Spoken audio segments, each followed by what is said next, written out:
Hey guys, it's Krystal Lee Lucier here, also known as your Home Sweet Home 519 Realtor, Krystal Lee, and this is Realtor Life. And I am so excited to introduce our guest today. Today we have amazing best-selling author Alka Joshi with us. And Alka, welcome. Thank you so much for being here.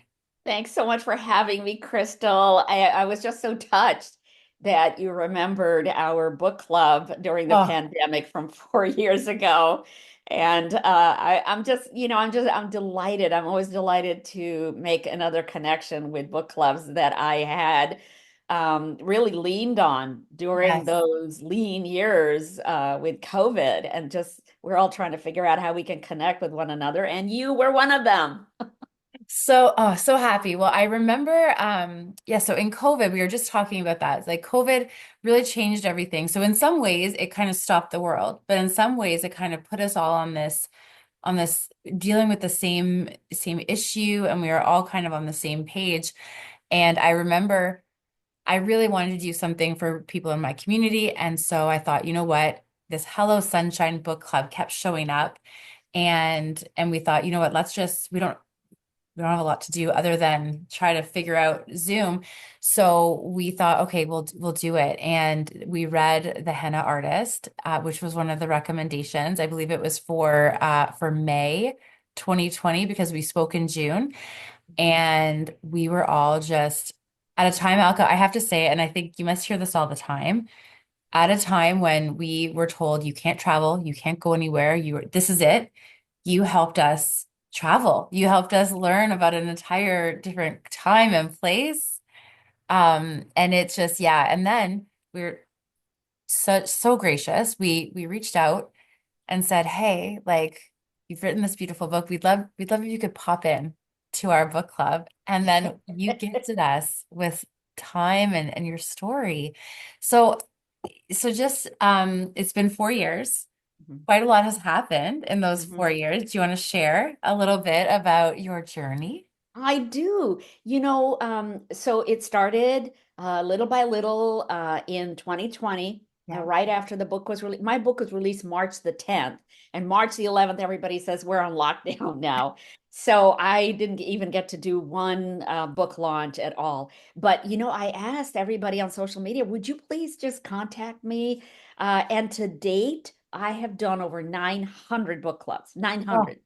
So I would amazing. do like one book club at 5 o'clock and then one book club at 6 and 7 and 8. I mean, I was just determined not to let this book die. Yeah. Just because I couldn't be there in person. I thought, I'm sure everybody out there is hungry for connection. So they're Yeah. going to want to sign up. And they did. And it was like you build it and they will come. And they did. Yes. So let's see. And then the other thing that happened is before the Henna Artist was even on the shelves, I had started to work on The Secret Keeper of Jaipur. I was 20 pages into it, and my agent said, "Hey, let's send this off to the publisher. Let's see what they say." They loved it. They Yes. gave us a second book contract before Amazing. the first book was on the shelves, before. Amazing. And the Secret Keeper of Jaipur was because Malik, the one of the characters, Yep. main characters in the Henna Artist, would not leave me alone, and he had to have his story and blah blah blah. Yes. So then that book came out, and it became a bestseller. And then my agent said, "What else have you got?" And I said, "Well, I gave Lakshmi the first book, The Henna Artist. I gave Malik the second book, The Secret Keeper of Jaipur. Why don't I give Radha a book? Because Yes. I'm curious to know what has happened to her in the 17, 18 years since she had a baby and Yes. had to give it up for adoption. Yes. What happened to her in terms of becoming a fully realized mother with her own two children? Yes. And does she think about that baby that she had to give up? And if she were to come into contact with him again, how would she react? So I Yes. had a chance to explore that in The Perfumist of Paris. And then Yes. suddenly I had this trilogy. And then Crystal, my I have editor, all three of them here, Alka, and I'm a big yay. fan. Aren't Huge they gorgeous? fan. They do such a great job on the covers. They're beautiful. And yeah, they're just, and it really just transports you. And it feels like a reunion whenever you get to learn more about the characters. I know. And I feel like I have grown with these characters too. Yes. Because, okay, so the first book, Yep. Henna Artist took me 10 years to write. And during those 10 years, I got to know these characters really, really well. Like I was just living with them Yes. 24/7. And I had already written out these little future stories for them. Where were they going to end up 10 years from now? Whom were they going to be married to, if at Yeah. all? What kind of careers they would have. Like, for example, I knew Radha was going to have a career in fragrance even before that third book came Oh, out. And so when I started writing these sequels, it was really easy for me to step into those shoes in the future and figure out how the story was going to go. So my that's some editor good stuff. said, yeah. And then my editor said, stop calling it a trilogy because it could just go on forever. You have these Yeah. characters you love Yeah. and that your readers love. And I said, yeah, but I kind of want to do something different. But I'm leaving the door open, and there's lots of stories that I have with these characters, so I will return to them. Oh, But I wanted to do a standalone story. So yes. now I have written the it's so funny, 6 Days in Bombay, Yep. and that is coming out on April 15th, tax day next year. So if you have any money left over from your taxes, you must spend it on this book or audiobook or ebook. 6 Days in Bombay. I'm so excited because it's Oh, my first standalone novel. now 6 days in Bombay. So I could talk to you just and listen to you forever. So 6 days in Bombay is, from what I can tell, this is the story, like the story leading up to you writing The Henna Artist. Is that correct? Well, I think part of me wanted to start it that way. But Okay. what happened is, when I wrote that second book about Malik, I was actually working on the book that's coming out in April. Okay. Yeah. And that book Multitasker. I love it. And that book was actually inspired by a painter who lived in the 20s, 30s, and 40s in India and in Europe. And Wow. her name was Amrita Sher Gill. She died at the age of 28 in India when she presented herself at a hospital and it just complaining of abdominal pain and just kind of vague things, headache and everything. She was dead within a couple of days. And this is 1941. I think that if she had lived out a full life, Yeah. I think she would be a household name today around the world because she was Wow. that good. She Okay. was the youngest member ever admitted to the Paris Salon in the 1930s. She had so many fans. People just wanted to buy her work right and left. And you know what? She was like an artist who really didn't want to sell her work. Yeah. You spend so long creating Put so something much from your in. yeah, from your soul. And but anyway, her work is on display at the National Gallery in Delhi. And so in Wow. 2019, before the pandemic, when we could actually travel, I went to Delhi to look at all of her work to familiarize myself with what I was going to be writing about. And then Malik edged me out of the way and said he had to have his story written. So 6 Days in Bombay is about a painter who shows up to a hospital in Bombay and is dead within 6 days. She's a famous painter. Okay. The night nurse who is taking care of her, Sona, unbeknownst to her, is left with four paintings that this author has bequeathed to her, Okay. but with a notice that says, please deliver these to the friends I've been telling you about while I've been sick in the hospital all over Europe. So the nurse embarks on a journey and she goes to Prague and Wow. Paris and Florence and London and then back home.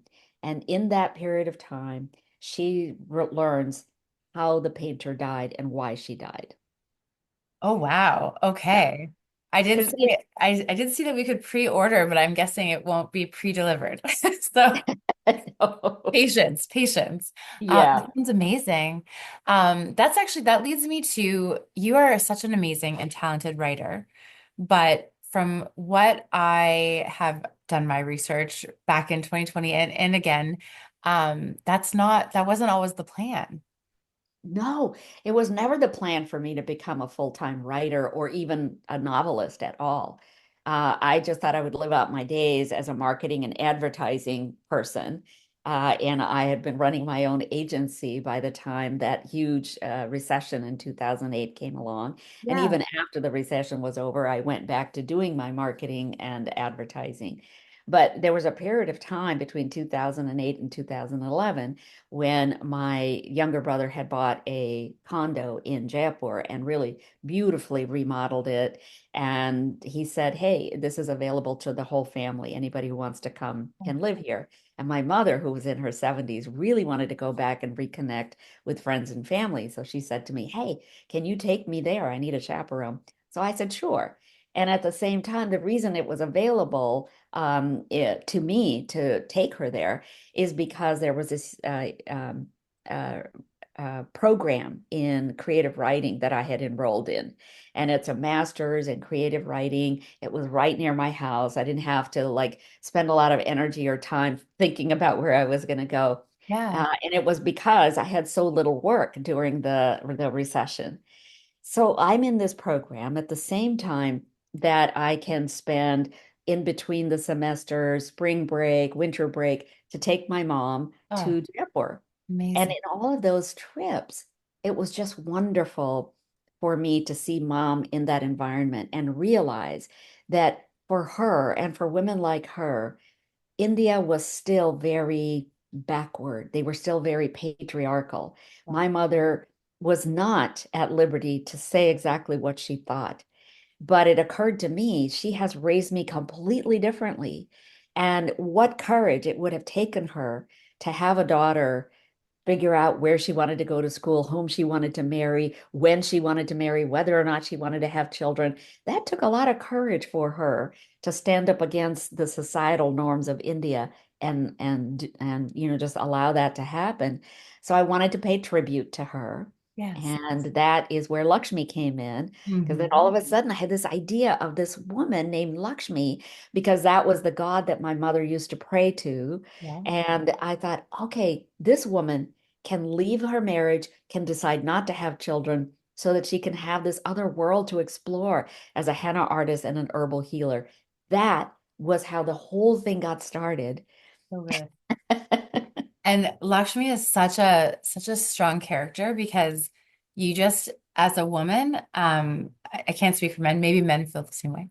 But as a woman, you're reading this character and it's just she's so brave, but she's just so her own person. And as my unofficial tour guide through Jaipur in the time period, it was just it feels like you're along for the ride. And I mean, is this something the way you write characters? I know I mentioned it earlier, but it feels so much like you're writing friends. And it sounds like they become your friends too. So how does that even happen? Um, so this is a really interesting question. For years, as I said, I wrote commercials. Yes. And when I wrote commercials, they were like mini stories. Okay. And every commercial, even if it's only lasts a minute, it has characters, it has plot, Yeah. it has dialogue, it has some Okay. kind of movement in it. Yeah. And then at the end, you have to sell a product or a service. And that's a tall order in a minute. Yeah. So when I was starting to write stories in fiction, I realized, wait a second, I know how to do this. I just have to expand it. I just have to expand the character development. I just have to expand the plot. And I have 400 pages to say the same thing that I would have said in a 1 minute commercial. For Yes. me, Crystal, it was the weirdest thing. For me, it was like smooth. It was a smooth transition. I never had to once think about what I was going to write about. I never once had to think, oh, this is so hard. I'm going to give up. And Yeah. I don't understand what characters are all about. It was like I had been doing it my whole life. Oh, I mean, probably disheartening for people that are struggling, but but also just that makes sense because that's how it reads. It reads like there's no it's just so smooth and you just feel like you hop right in. The biggest danger with your books, I would say, is I know like I need a chunk of time because just putting it down to do boring things is not, it's not the ideal situation, and I won't do it. I'll just keep reading. I thought you were going to say the biggest challenge is that you want to go get some Indian food immediately after you read. You know that happened. So I think I had tagged you in a post that my husband and I went to India last January, and we actually got to go to Jaipur. Um, and my photo is nothing like the photo on your nothing, not as good as the photo on your cover, but we found this pink palace, and I have a picture that's very similar because like from the time I read, I just was just mesmerized about this like this beautiful like your descriptions, and they were on point too because I was just I know I hadn't been there, but in some ways it felt like I had been there. Yeah. And that's a tell of a very, very well written Yeah. book. Well, so many people ask me to take them on a tour of the places that I talk about in my books. And so this next year, I had actually put out the call to all of my readers, and I had said, "Hey guys, if I did this thing this next year, Yeah. would you want to go?" I had 50 people immediately Yeah. sign up. And then it turned out that the next book that I'm writing is the deadline got sped up. And so I wasn't able to go and I had to disappoint everybody. And so many people said, "Well, when are you going next?" And I said, "I can refer you to a tour company that will, Yes. take you there." And they said, "No, we want to go because you're going to be there." Because you're going to make the place come alive for us Yeah. and relate it back to the books. So yeah, I understand what you're saying. Once you sort of feel like you can travel in the book, you want to Yes. be able to travel with those characters, with somebody who understands those characters. Exactly. Exactly. It was so, so good. Now as far as so your full-time career now is author. Yes? Okay.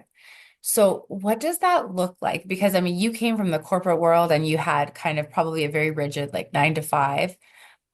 Is that, have you kept that up? Because I know a lot of the people that listen to this podcast were realtors, entrepreneurs, business owners, Mhm. but that 9 to 5 is not always a luxury Mhm. or luxury for some. It might be something you don't want, but it's not always the way it works. What does Yeah. your usual schedule look like? So I had a 9 to 5 until 1995 when I decided to go off on my own. And Okay. that's when I started my own agency. And I loved the idea that I didn't have this rigid structure anymore. I Okay. found myself actually working more hours because it was my own thing. Just like when you're a realtor and you will get as much income as you're putting into the process. Yeah. And so I wanted more of an income. And immediately that first year, when I was just pitching, pitching, pitching everybody and anybody and getting referrals to pitch some more, that first year, I made 5 times what I'd ever made working for somebody else. Yeah. So I was hooked from the very first year. I was hooked. And I said, Okay. okay, what this means is I get up at 7 o'clock in the morning if I have a 10 o'clock appointment with a client and I know I'm going to have to make this presentation and make it work for me. Yeah. I'm going to work in between my lunch and my dinner that I have with somebody else. I'm going to make sure that those hours work. I'm going to work till midnight on something Yep. that I is due the next day. I Absolutely. think working for yourself makes you very disciplined to use the limited hours that you have to make as much happen as you can. So Yes. I was already in that mindset when the writing came along.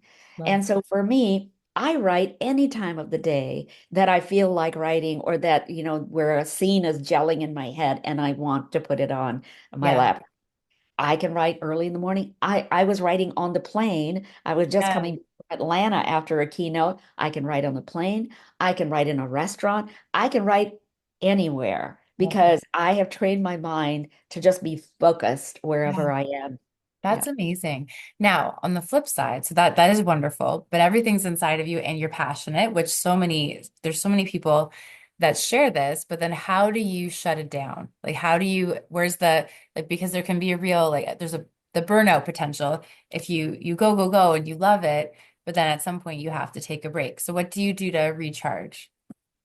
Well, I do yoga. So 4 times a week I do yoga. Love that. I have an aqua aerobics class. I can't really swim very far. I'm not a good swimmer, Okay. but at the pool at the sports center here in Monterey, we have aerobics classes in the shallow Yes.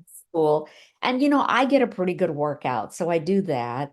I was cycling a lot during the pandemic, and Okay. for some reason I stopped. So I need to get back on the bicycle again because I do like that. It's kind of really wonderful to have the wind in your hair and Yeah. it's if it's a nice sunny day, it's kind of nice to be out there. And I live by the water here on the Monterey Bay and the ocean. Yeah. So, I go for walks a lot along the recreational trail that we have there. Yeah. So I get to see otters and Oh, whales and seals and okay. pelicans. Oh, Uh, yeah, so wonderful. that's a great way to recharge, when you're Yeah. not really you're just letting your mind wander and you're letting it take in something that you don't normally write about. It's Yeah. just a whole different experience. Oh, that is wonderful. Um, what now, obviously COVID, your first book, very different experience than probably the other two. So as far as actually like going on book tours and things like that, is that something that you do now? Yes. I Yeah. go on book tours. I often keynote at literary festivals. I'm on a lot of author panels throughout the country. I also speak to corporations because, people need to understand that whole work ethic Yeah. and how you go from one place to another in your work. And I have a perfect example of that with the henna artist presenting so many obstacles Yeah. and me having to spend 10 years to satisfy my agent before she would send it out to a publisher. So they want to know about persistence. They want me to talk to their employees about that. So I do that. I do a lot of arts councils because they are culturally based. Yeah. And since my novels are all about women's agency, they Yeah. are all about caste and class. They're all about the kind of work that women can do to be satisfied in their lives. So I get invited to a lot of arts councils to speak. But you know what? I actually, in a strange sort of way, I actually preferred being on Zoom that first year and a half. Um, it was a way to connect with these book groups that would have sometimes only 3 people, Yeah. sometimes 8 people, sometimes 10. And each one of them is a face on my screen. And Yeah. I can look at each one of them and see what they're thinking. Mhm. Now, when I go out and speak to crowds, I don't get that one-on-one experience, right? Yeah. The only way I get it is when they are in the book signing line and I get a chance to talk to them. And I insist on talking to every single person who comes up Wonderful. because I know that they have a story they want to tell me about what the books meant to them or something about, how they experienced the book, how they found it, that kind of thing. So I make time with each of these people, but it's not the same as spending an hour with all of those faces on my screen where I really got to know them, like you, Krystal. It's Yeah. like, I get to see your reaction to everything I'm saying. Yes.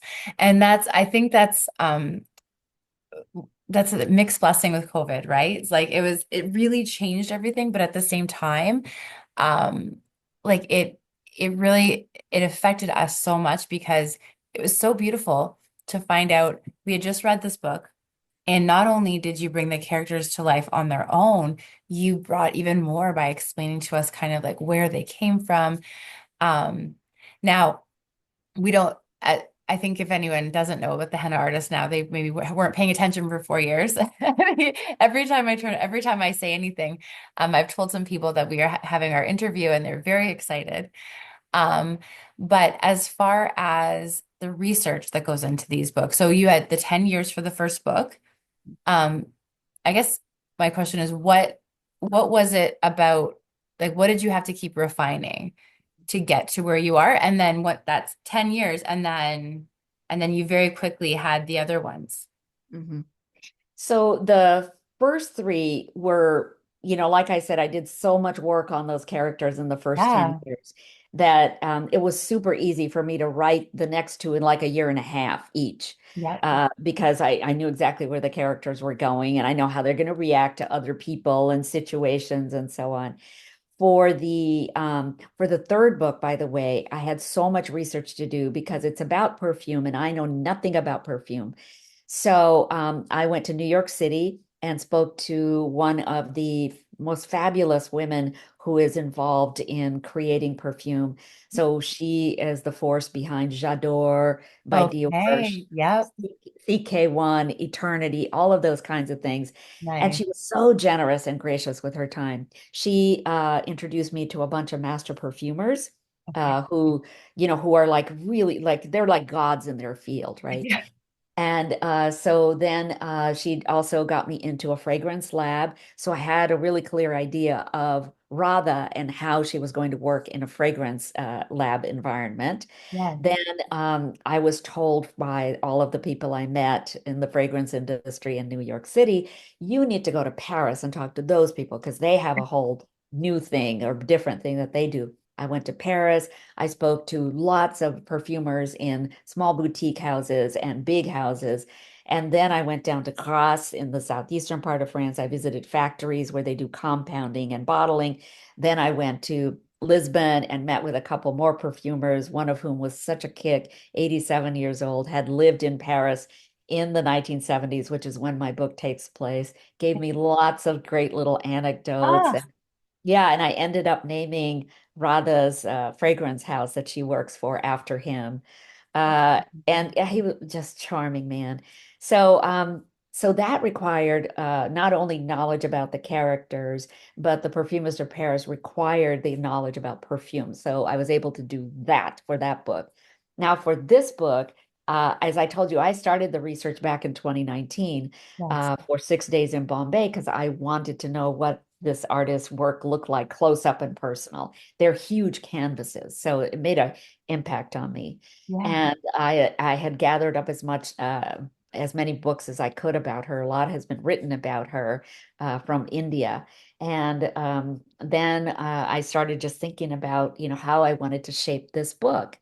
I knew that I didn't want to have her as a real person speaking in the book. I didn't want this to be a biography. So Okay. I had to change some things about the artist so that she wouldn't read exactly like Amrita Shergill. Okay. And I also didn't want to um, misrepresent her in any way to her family. So I changed the name, I changed some of the characteristics of this character of the painter. And then I thought, well, who is going to tell the story? You always have to figure out which Yeah. character is telling the story. And I thought, well, what about the night nurse who is taking care of this young woman and, really forms a bond with her? And then Yeah. I thought, how is she going to form the bond with her? Well, they must have something in common. The painter is half Indian and half Czech Okay. because she had a father who was Czech and a mother who was Indian. Okay.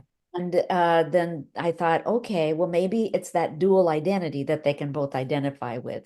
So the nurse is half Indian and half English. And so this is something that, they can talk about with each other and um,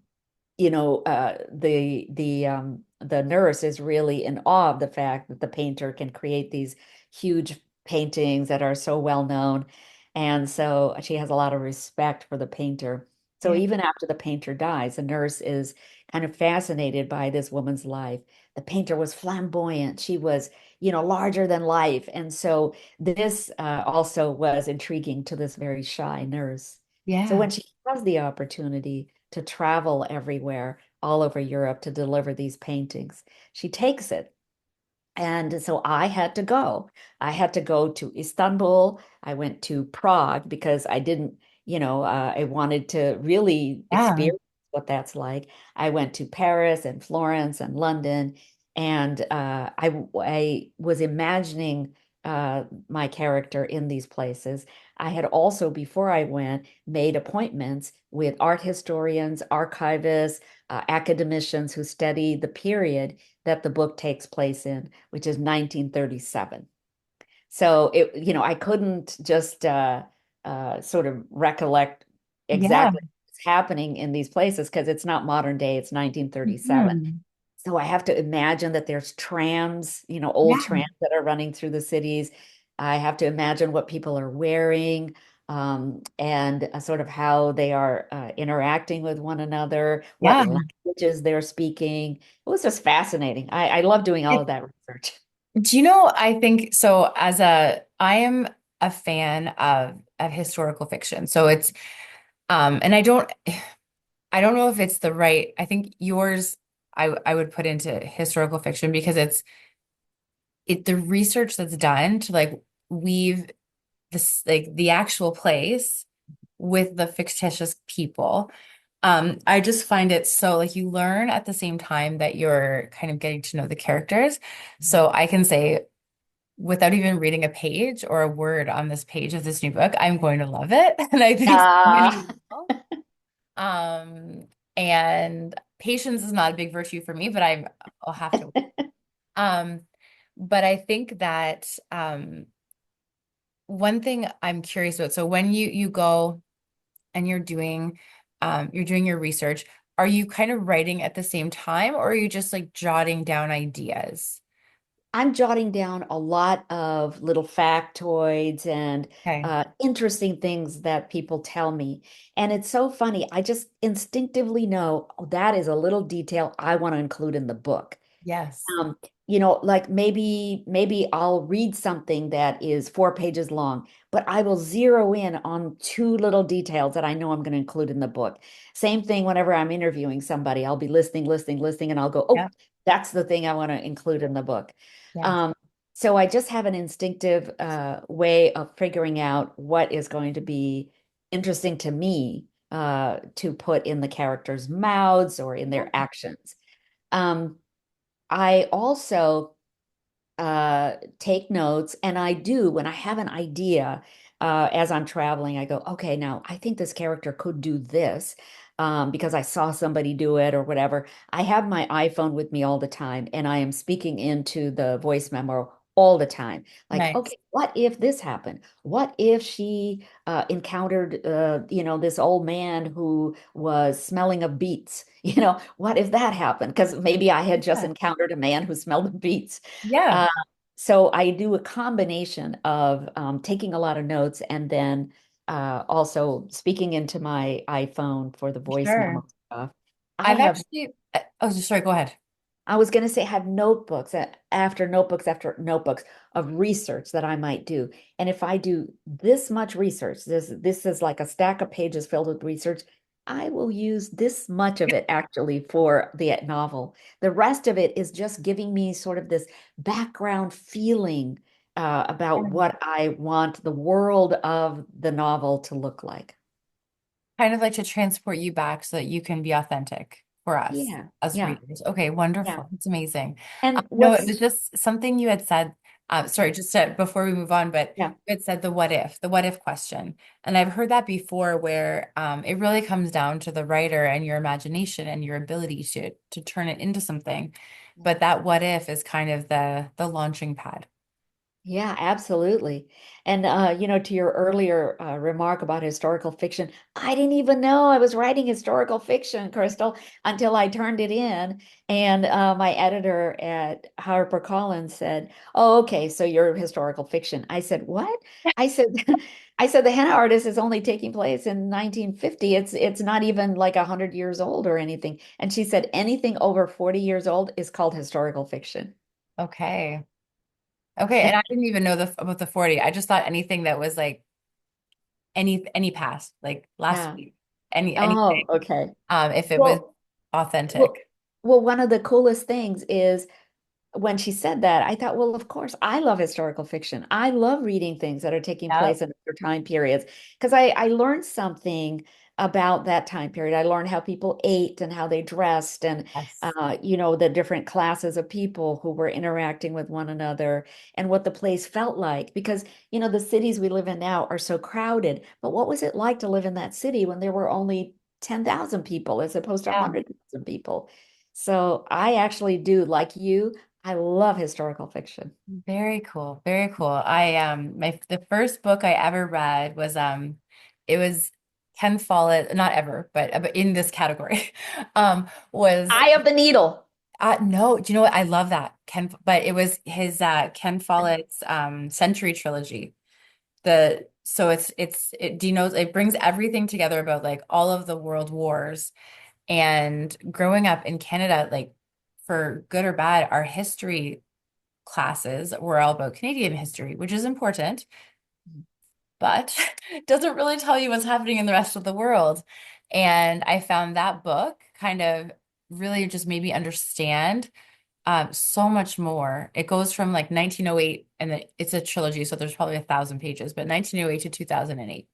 Yeah. But what I found was that much like you do, that he researches, and that's what makes all the difference. Yeah. So all that time you're putting in, like it really, really matters. Yeah, not only am I getting a lot out of it, like I'm learning a whole new world, but yes, you're absolutely right. It helps the reader step right into the world Yes, that you're building, and then when people read it, I feel like they're on the same journey with me. yes, yes. It's Yeah. And then tied in with speaking with you, right? Like you really, yeah, you are very much, you are authentic. And so it's, you can feel the warmth and the passion and the love in your words, but also yeah. in speaking with you. Okay, here's another reason why I do so much research. When when I thought people find out that I have spent the majority of my life in the United States, I was only born and raised in India till 9, but then the rest of the time I've been here or I've lived abroad somewhere else. And I thought, South Asians are going to look at this book and say, she doesn't get to write about this because she hasn't lived here in Yeah. India her whole life. Or they would pick apart little things and say, that's not authentic. That's not authentic. So Yeah. that's why I was meticulous about my research. And Yes. guess what? It paid off because the only comment I ever get from South Asians, and by South Asia, I mean India, Pakistan, Bangladesh, Sri Lanka, that whole Yep. area. But the only comment I ever get is, how did you make this feel so real when you don't live here? That's how you know you did it. Yeah. That's wonderful. Well, and I think it's little things too, like as someone as a first time visitor to India, we went to a 3-day wedding in Ahmedabad last January, 2023. And the all the women were invited to get henna on their hands. And I mean, if I could go back and do it again, I think I would go in with a little more knowledge. So I had both my hands done. And then so all the men are like helping the women like drink tea and eat Oh, because you can't do anything. And I right. think I messed mine up, they fixed it. But it was so cool because it wasn't just a cool thing. I had the background now. Like it was, I felt so Ah. special. I'm just like, yeah, Oh, that's so wonderful. Usually what happens at these weddings is that it's the women, it's all of the women folk who are around the bride when she's getting her henna done. And it's a way to relax her. They tell jokes, they dance, they sing because this is the night before her wedding. And yeah, especially in the 1950s when they had not had sex before marriage, yeah, unlike a lot of the young women today who actually, are taking advantage of that freedom. But back then, the bride would be very nervous about the first night she would spend with her husband. And yeah. okay, I'll tell you this funny little thing Okay. because I was, when every time I go back, I want to know what the lives of women are now. Yeah. The women, what they're like. I was in Hyderabad and this young woman was sitting next to me at the cafe, and she was working on her laptop, very professional looking woman. Sure. I said, "Excuse me, but can I ask you a question?" She goes, "Sure." She puts her laptop away. And I said, "Well, first of all, how old are you?" She said, "I'm 28." And I said, "Are you married? Are you planning to get married? You know, what's your situation?" And I was so happy that she was like, she just shared everything with me. And she said, "Well, I always thought that, and my family thought that this young guy I grew up with, this, boy I grew up with, that he and I would marry. And we also always thought we would get married. We're like from the same community, we speak the same languages and dialects and so on." And what happened is that last year he said to me, "I'm no longer interested in marrying you." And he kind of wants to go out and explore the world or something. And she said, "Well, I was kind of devastated, but in a way, I was kind of okay with it." And I found myself surprised that I was okay with it. Well, the family was freaking out because I was turning 28 in a year, and that is the top age. That is the maximum age that a woman can be single. Oh dear. If she's not married by then or doesn't have some kind of prospect, the whole family goes crazy and they all go into action. Who do we know? Who does so and so know? Who does the neighbor five doors down know? And so she said, everybody went into action. And I was like, okay, fine. And so they have found these guys for me to hang out with and, have coffee and everything. I said, "Oh, you're allowed to have coffee." And she said, "Yes, we're even allowed to go out to dinner, go out to lunch. These days, everything is fine." And I said, "So how do you know if you're sexually compatible if you've never really dated this guy?" Because I mean, for her, it was going to be like a 1 to 3 month courtship before she would say yes or no to this guy. Okay. And she said, "Well, we rent a room in a hotel and the two of us go and we check it out, like how is this going to work?" And we don't tell our parents, of course, we don't tell Sure. anybody, but this is something that we do. And then we can say, "I don't think it's going to work," or "Yeah, I think this is going to be great." I just found Hey. that is the modern world in India. Yeah. Yeah. Well, I mean, and it makes sense where you wouldn't yeah, it makes sense if you're not going to really get to know someone for a Yeah. long time that you would figure that out, but that's surprising. That's Yeah, it's a little shocking, right? yeah. Like Uh, I think that would I mean, it's every place is different, but I think that would be shocking here, but this is where like I think I'm sometimes my age shows because I think there's a lot more casualness going on than I know. yes. Um, Yes. but Do you have kids? yeah, we have two kids. So my husband and I have been married since 2019, and he came with two wonderful children. And luckily they were teens. So well, they were 9 and 11, so they're teens now. Uh-huh. But they have like I think of them as my kids, and they think of me as their third parent, and we have Oh, a really good situation. But stories like that, like our kids 17 and 19. And so I'm just like, well, like it's making you nervous, isn't yeah, it? I'm like, I, I hope that that's not a situation, but Yeah. like all we can do is help them be safe, right? So Yes, exactly, exactly. But yeah, uh they're gonna go on and live a life that they you may are. have any idea about. Um, in that second book, Secret Keeper of Jaipur, I wanted to explore what is happening with Malik as he turns into an adult. He's Yes. had this amazing boarding school experience, which Yep. never would happen to a street kid like him without Lakshmi.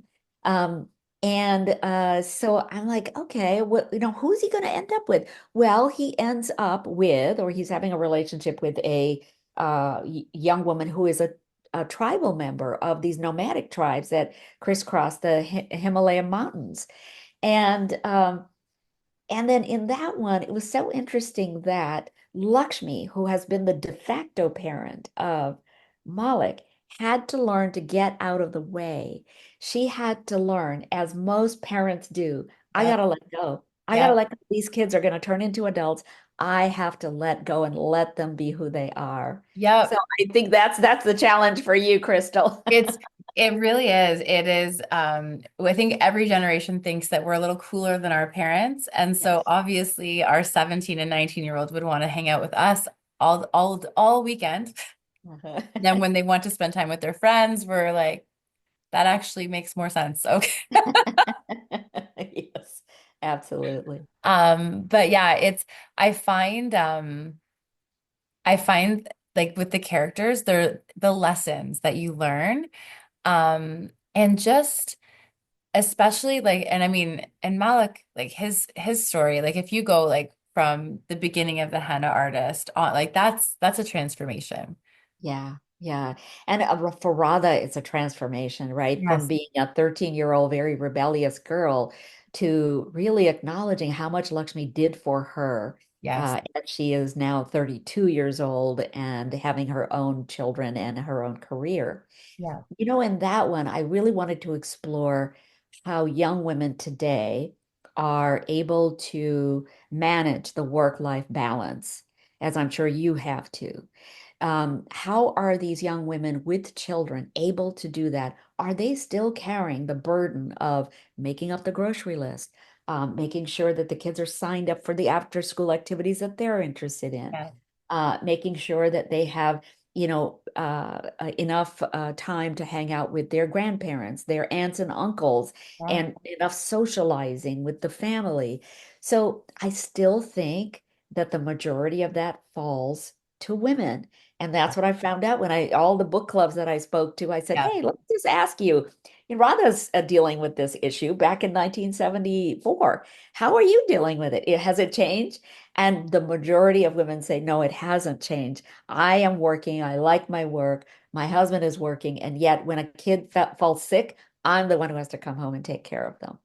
I found yeah, I found a lot of I actually in between when we talked before and now I actually got my MBA Yay, congratulations. online. Thank you. But one of the things we were looking at, so we our kids are older and they don't live with us full time. They live with their mom. And so I found COVID a really cool time to be able to do things like get my MBA and still be able to work and still be able to be a great bonus mom for our kids. But then I had other friends, and this is where women kind of got the short end of the stick when I think it was McKinsey is that's the firm. Most like if you look at the numbers, it was women leaving the workforce because if the kids aren't in school, someone had to bear the brunt. And I think it was very shocking and almost like a wake-up call to say, okay, so we haven't come as far as we thought. Let's do something about it. Because at the end of the day, it is a shared responsibility and sometimes as caretakers, we can just take on more because we love our husbands and or our partners. Um, but I do think there was an unfair split, especially in COVID, and I'm hoping that as we go on, we're going to be able to do Yeah. that and not to discredit the men that are really trying to pitch in and do their share too, because there's a lot of those as well. Yeah, yeah, no, yeah, I think they're trying. The Yeah. young men are trying to step up. And I think definitely in the 20, 30-year-old group, Yes. they understand what it is because they grew up with mothers who worked and they know how hard those mothers were trying to keep everything Yeah. balanced. So Absolutely. yeah, yeah, I think, Absolutely. but we still have, like you were, hinting at, we still have a long ways to go. We still Yes. We but I think definitely do. it's so cool that women are, making it known in their own families. Like, okay, you guys, you have to help out with this. You have to help out with that. I Yeah. can't. And also, I think there's a whole huge focus on self-care for women. Oh So, yeah. yeah, so we do need to do our yoga. We need to have somebody, a therapist, sort of talk us through the Yeah. sort of challenges that we face every day. We need to be treated to a night out, or listen, we'll just go out with our girlfriends and give ourselves a night out. And I think that's the thing, right? So you can't give from an empty cup. And I think I do like how much emphasis there is on things. I actually yoga is an interesting one because I had right before we went, I had been learning about how to become a yoga instructor, not to be an instructor, but because I really wanted to understand it, and it's amazing. It's just so much more than just kind of breathing. It's just it's your mental and spiritual wellness. Oh, Yeah, It's What a amazing. great thing to do. So if you study to be a yoga instructor, you understand the mechanics of why they are having you stand in a certain position Yes. or how your spine is aligning with this and that. Yeah, so you also like it's beyond like you actually hear like the background of where yoga even started and why it is what it is, but it's just the sitting in stillness, right? So it's just giving your mind and your body a break. And when we look at all of the we could talk about it a whole other hour, but we'll run out of time. But like the deep breathing is actually better for your health and your wellness than going for like a gym session. Mm. And it took me a while to get on board with that because, to my husband's credit, he was the one that wanted us to do yoga. Oh, And I'm an A-type personality. And I said, I have 1 hour to do a workout. I'm not going to go stretch for an hour. Um, and then I learned more about it. I'm like, oh, okay. So like 10% of this is like the body, the workout, and 90% is what we need spiritually. oh, wow. Yeah, So do you take time out to meditate? I do. I do. I do a lot of journaling and meditating. We'll do like a candlelight hot yoga nearby. But if I can't, I'll just try and meditate myself. And Oh, it's more just the deep breathing. Like I don't go too crazy on judging whether I'm doing it right because I think a lot of people we get distracted and they're like, well, I'm obviously not doing this right. I'm not going to try it. yeah. And yeah, it's just the sitting. There's a cool chakra yoga exercise or chakra breathing exercise that I try if I can't calm my mind. It's Wow. yeah, I love that. I'm trying to, well, I mean, I'm not trying hard enough, but I really need to set aside time every single day, even if it's only for 5 minutes. the Just five set minute rule. aside, Yep. yeah, just to do the deep breathing or to focus my mind on something other than those monkey mind thoughts that are going through. But I haven't done it yet. And I don't, what is keeping me? It's only 5 minutes a day. I I don't think, know. yeah, like I'll just throw a timer on my phone. So we have a sauna and I'll just sit in the sauna for 5 minutes and like do the breathing. And then when it goes off, if I want to stay longer, I can. Usually I don't have time. But maybe extend it to 6 minutes or something. But it is hard to find it, which is crazy. If you think about the amount of things we do, Yeah, we can find it. Just sometimes it's just on the priority list, we don't remember like everything else we do is better when we care for us. yeah, so true. Yeah. Oh, well, this has gone by very quickly. But Alga, thank you so much. And I wanted to say, in my prep for our meeting, I want to say congratulations on your Forbes recognition last year. Oh, thank you. That That's was a such a big trip. deal. Oh my God. What did you get to do for that? That was such a trip. They brought us out to New York City. There was a luncheon only for the 50. There it was the spouses and families not invited. Okay. It was at the Forbes headquarters on Fifth Avenue. And we were welcomed. So on the little stage, there was Mika Brzezinski, who Oh, really founded this whole concept with Forbes 50 over 50, because she's over 50. And she's like, why are women over 50 not being recognized for everything they do? absolutely. Um, and then her vice chair is Uma Abedin, who was uh, Hillary Clinton's campaign manager, Oh, and she's had cool. a lot of, very, very big high-end jobs.